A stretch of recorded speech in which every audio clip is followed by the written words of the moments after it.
ইমাম হুসাইন রাদিয়াল্লাহু আনহু খলিফা হওয়ার জন্য কারবালায় গিয়েছিলেন। আশুরার দিনে আকাশ রক্তবর্ণ হয়ে গিয়েছিল বা পৃথিবী কেঁপে উঠেছিল। কারবালার ইতিহাস ইসলামী ইতিহাসে এক গুরুত্বপূর্ণ ও বেদনাদায়ক অধ্যায়। কিন্তু সময়ের সাথে সাথে এই ঘটনার চারপাশে অনেক ভুল তথ্য, অতিরঞ্জন এবং ভিত্তিহীন কাহিনী ছড়িয়ে পড়েছে, বিশেষ করে কিছু সংস্কৃতগত বা আবেগ নির্ভর বর্ণনার কারণে। এই ভিডিওতে ইসলামিক দৃষ্টিভঙ্গিতে কিছু প্রচলিত ভুল ধারণা এবং সেগুলোর সঠিক ব্যাখ্যা করব। এক ভিডিওতে সব কিছু আলোচনা করা সম্ভব নয়, তাই কয়েকটা পার্টে ভিডিও আসতে পারে। তো চলুন শুরু করা যাক। আপনারা দেখছেন মুসলিম ফেসবুক পেজ।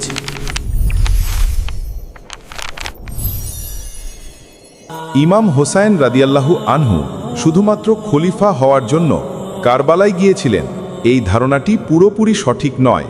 ঘটনার প্রেক্ষাপট বিবেচনা করা অত্যন্ত জরুরি। তার কারবালা যাত্রার পেছনে বেশ কিছু গভীর এবং নীতিগত কারণ ছিল। মূল কারণগুলোকে কয়েকটি ভাগে ভাগ করে উপস্থাপন করছি। হযরত মুয়াবিয়া রাদিয়াল্লাহু আনহুয়ের মৃত্যুর পর তার পুত্র ইয়াজিদ ইসলামী খিলাফতের শাসক হয়। ইয়াজিদের ব্যক্তিগত চরিত্র ও শাসন ব্যবস্থা ইসলামের মূল নীতির সাথে সাংঘর্ষিক ছিল। অনেক ঐতিহাসিকদের মতে সে একজন অত্যাচারী, নীতিহীন এবং ইসলাম পরিপন্থী কার্যকলাপের সাথে জড়িত শাসক ছিল। ইয়াজিদ ক্ষমতা গ্রহণের পর মদিনার গভর্নরকে নির্দেশ দেয় যেন ইমাম হুসাইন রাদিয়াল্লাহু আনহু সহ বিশিষ্ট সাহাবীদের কাছ থেকে জোরপূর্বক বায়াত বা আনুগত্যের শপথ নেওয়া হয়। ইমাম হুসাইন রাদিয়াল্লাহু আনহু ইয়াজিদের মতো একজন নৈতিকভাবে অযোগ্য শাসককে খলিফা হিসেবে মেনে নিতে অস্বীকার করেন, কারণ তার বায়াত গ্রহণ করলে ইয়াজিদের ইসলাম বিরোধী শাসনকে বৈধতা দিত, যা তিনি ইসলামের স্বার্থে মেনে নিতে পারেননি।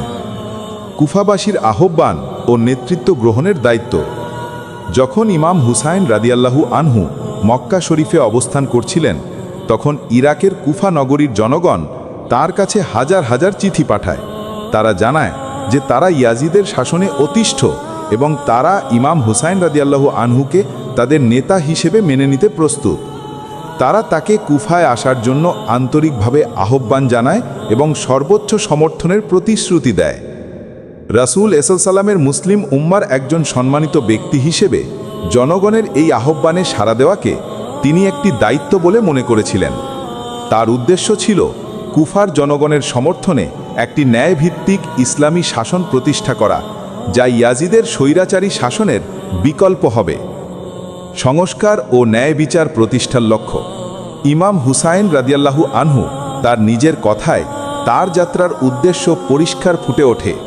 তিনি তার ভাই মোহাম্মদ ইবনুল হানাফিয়া রাদিয়াল্লাহু আনহুকে উদ্দেশ্য করে লেখা একটি চিঠিতে বলেন, আমি আমার নানার উম্মতের সংস্কারের জন্য বের হয়েছি। আমি সৎ কাজের আদেশ দেব এবং অসৎ কাজে বাধা প্রদান করব। এই উক্তি থেকে স্পষ্ট যে তার মূল উদ্দেশ্য ব্যক্তিগত ক্ষমতালোভ ছিল না, বরং মুসলিম সমাজে যে অন্যায়, অবিচার প্রবেশ করেছিল তা থেকে সমাজকে রক্ষা করা এবং রাসূল সাল্লাল্লাহু আলাইহি ওয়াসাল্লামের আদর্শ পুনঃপ্রতিষ্ঠা করাই ছিল তার মূল লক্ষ্য। এটা সত্য যে কুফাবাসীর আহ্বানে সাড়া দিয়ে তিনি খিলাফতের দায়িত্ব নিতে যাচ্ছিলেন, কিন্তু তার এই খিলাফতের ধারণা ছিল ন্যায় বিচার, তাকওয়া এবং কুরআন সুন্নাহর উপর প্রতিষ্ঠিত। এটি জোরপূর্বক ক্ষমতা দখলের কোনো সামরিক অভিযান ছিল না। তার সবচেয়ে বড় প্রমাণ হলো তিনি কোনো বিশাল সেনাবাহিনী নিয়ে কুফার দিকে যাত্রা করেননি, বরং নিজের পরিবার, নারী, শিশু এবং অল্প কিছু সঙ্গী নিয়েই যাত্রা করেছিলেন। তার গন্তব্য ছিল কুফা, কিন্তু ইয়াজিদের বাহিনী তাকে কারবালা প্রান্তরে অবরোধ করে এবং আত্মসমর্পণে বাধ্য করতে চায়। ইমাম হুসাইন রাদিয়াল্লাহু আনহু অন্যায়ের কাছে মাথা নত করার পরিবর্তে শাহাদতকে বেছে নেন। তাই কারবালার ঘটনা ক্ষমতার লড়াইয়ের চেয়ে সত্য ও ন্যায়ের জন্য আত্মত্যাগের এক চিরন্তন প্রতীক হিসেবেই ইতিহাসে স্থান পেয়েছে। আশুরার দিনে অলৌকিক ঘটনা। আকাশ কি রক্তবর্ণ ধারণ করেছিল? কারবালার প্রান্তরে 61 হিজরির 10 মহরম বা আশুরার তারিখে ইমাম হুসাইন রাদিয়াল্লাহু আনহুয়ের শাহাদাতের ঘটনা ইসলামের ইতিহাসে এক গভীর শোকাবহ অধ্যায়। এই ঘটনার বর্ণনায় প্রায়ই কিছু অলৌকিক ও অস্বাভাবিক ঘটনার কথা উল্লেখ করা হয়, যেমন আকাশ রক্তবর্ণ ধারণ করা বা আকাশ থেকে রক্ত বৃষ্টি হওয়া বা পৃথিবী কেঁপে ওঠা। এই বর্ণনাগুলোর উৎস ইসলামিক আলেমদের দৃষ্টিভঙ্গি নিয়ে আমরা আলোচনা করব। ইমাম হুসাইন রাদিয়াল্লাহু আনহুয়ের শাহাদতের পর প্রকৃতিতে অস্বাভাবিক পরিবর্তন দেখা গিয়েছিল বলে বেশ কিছু ইসলামী ঐতিহাসিক ও তাফসির গ্রন্থে বর্ণনা পাওয়া যায়। এই ঘটনাগুলো কোনো একক উৎসে থেকে নয়, বরং একাধিক বর্ণনাকারীর সূত্রে বিভিন্ন গ্রন্থে সংকলিত হয়েছে। উল্লেখযোগ্য বর্ণনাগুলোর মধ্যে রয়েছে আকাশ রক্তবর্ণ বা অন্ধকারাচ্ছন্ন হয়ে যাওয়া। সবচেয়ে প্রচলিত বর্ণনাগুলোর মধ্যে একটি হল ইমাম হুসাইন রাদিয়াল্লাহু আনহুয়ের শাহাদতের পর আকাশ বহুদিন পর্যন্ত গাঢ় লাল বা রক্তবর্ণ ধারণ করেছিল। কিছু বর্ণনায় বলা হয়েছে আকাশ এতটাই অন্ধকার হয়ে গিয়েছিল যে দিনের বেলায় তারা দেখা গিয়েছিল।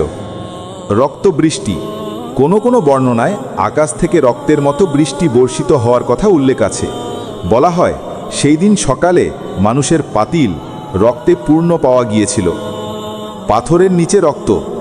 অপর একটি প্রসিদ্ধ বর্ণনা হল বাইতুল মুকাদ্দাস বা শামের এলাকায় সেদিন যে পাথরই ওঠানো হতো তার নিচ থেকে তাজা রক্ত বেরিয়ে আসত। এই বর্ণনাগুলো শিয়া এবং সুন্নি উভয় ধারার গুরুত্বপূর্ণ গ্রন্থেই পাওয়া যায়। উদাহরণস্বরূপ ইমাম আহম্মদ ইবান হাম্বালের পুত্র আবদুল্লাহ, ইমাম তাবরানি, ইমাম বাইহাকি, ইমাম ইবান আসাকির এবং ইমাম ইবান কাসিরের মতো প্রখ্যাত মুহাদ্দিস এবং ঐতিহাসিকগণ তাদের গ্রন্থে এ সংক্রান্ত বিভিন্ন বর্ণনা উল্লেখ করেছেন। ইসলামিক আলেমদের দৃষ্টিভঙ্গি। এই অলৌকিক ঘটনাগুলোর বর্ণনা ও ব্যাখ্যা নিয়ে শিয়া এবং সুন্নি আলেমদের মধ্যে দৃষ্টিভঙ্গিগত পার্থক্য রয়েছে। শিয়া দৃষ্টিভঙ্গি। শিয়া মুসলিম আলেম ও অনুসারীদের নিকট এই ঘটনাগুলো সম্পূর্ণরূপে সত্য এবং ইমাম হুসাইন রাদিয়াল্লাহু আনহুয়ের শাহাদাতের প্রমাণ। তাদের মতে এটি ছিল মানব ইতিহাসের এক অভাবনীয় বিপর্যয়, যার জন্য আসমান, জামিন তথা সমগ্র সৃষ্টি জগৎ শোক প্রকাশ করেছিল। এই অলৌকিক ঘটনাবলীকে তারা ইমাম হুসাইন রাদিয়াল্লাহু আনহুয়ের মাহাত্ম্য এবং তার হত্যাকারীদের অপরাধের ভয়াবহতার ঐশ্বরিক নিদর্শন হিসেবে বিশ্বাস করেন। সুন্নি দৃষ্টিভঙ্গি। অনেক প্রাচীন ও শীর্ষস্থানীয় সুন্নি আলেম এই বর্ণনাগুলোকে গ্রহণ করেছেন। প্রখ্যাত হাদিস বিশারদ ইমাম হাইসামি রাহিমাহুল্লাহু তার মাজমাউজ জওয়ায়েদ গ্রন্থে পাথরের নিচ থেকে রক্ত বের হওয়ার একটি বর্ণনা উল্লেখ করে এর সনদকে সাহি গ্রন্থের বর্ণনাকারীদের অনুরূপ বলে মন্তব্য করেছেন, যা এর নির্ভরযোগ্যতার ইঙ্গিত দেয়। ইমাম ইবান হাজার আসকালানি এবং ইমাম সুয়ুতি রাহিমাহুল্লাহুয়ের মতো আলেমরাও এই জাতীয় বর্ণনা সংকলন করেছেন। তাদের মতে আল্লাহ তাআলা তার প্রিয় বান্দা এবং নবীর দৌহিত্রের এমন নির্মম হত্যাকাণ্ডে মহাবিশ্বের মাধ্যমে তার অসন্তুষ্টি ও ক্রোধ প্রকাশ করেছিলেন, যেমনটা পূর্ববর্তী নবীদের সময়েও অলৌকিক ঘটনা ঘটেছিল। কিছু সুন্নি আলেম, বিশেষ করে আধুনিক সময়ের অনেকে, এই বর্ণনাগুলোর সনদ নিয়ে প্রশ্ন তোলেন।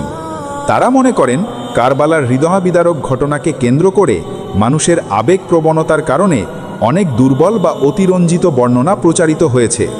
তাদের মতে কোনো বর্ণনা শক্তিশালী ও নির্ভরযোগ্য সনদে প্রমাণিত না হলে তা গ্রহণ করার ক্ষেত্রে সতর্কতা অবলম্বন করা উচিত।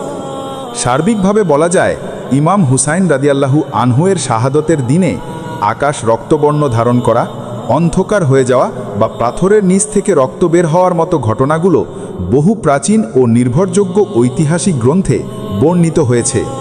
শিয়া মুসলিমরা এগুলো বিশ্বাস করেন। অন্যদিকে সুন্নি আলেমদের একটা বড় অংশ এই বর্ণনাগুলোকে সহি বা নির্ভরযোগ্য সনদে বর্ণিত হওয়ায় গ্রহণ করেছেন। আজ এই পর্যন্ত। পরবর্তী পার্টে আমরা জানব, হায় হুসাইন বলে নিজেকে আঘাত করা, এই সব কিছু কি সত্যি ছিল? হুসাইন রাদিয়াল্লাহু আনহুকে দুঃখে রাসূল সাল্লাল্লাহু আলাইহি ওয়াসাল্লাম জান্নাতে ফিরিয়ে দিতে চেয়েছিলেন।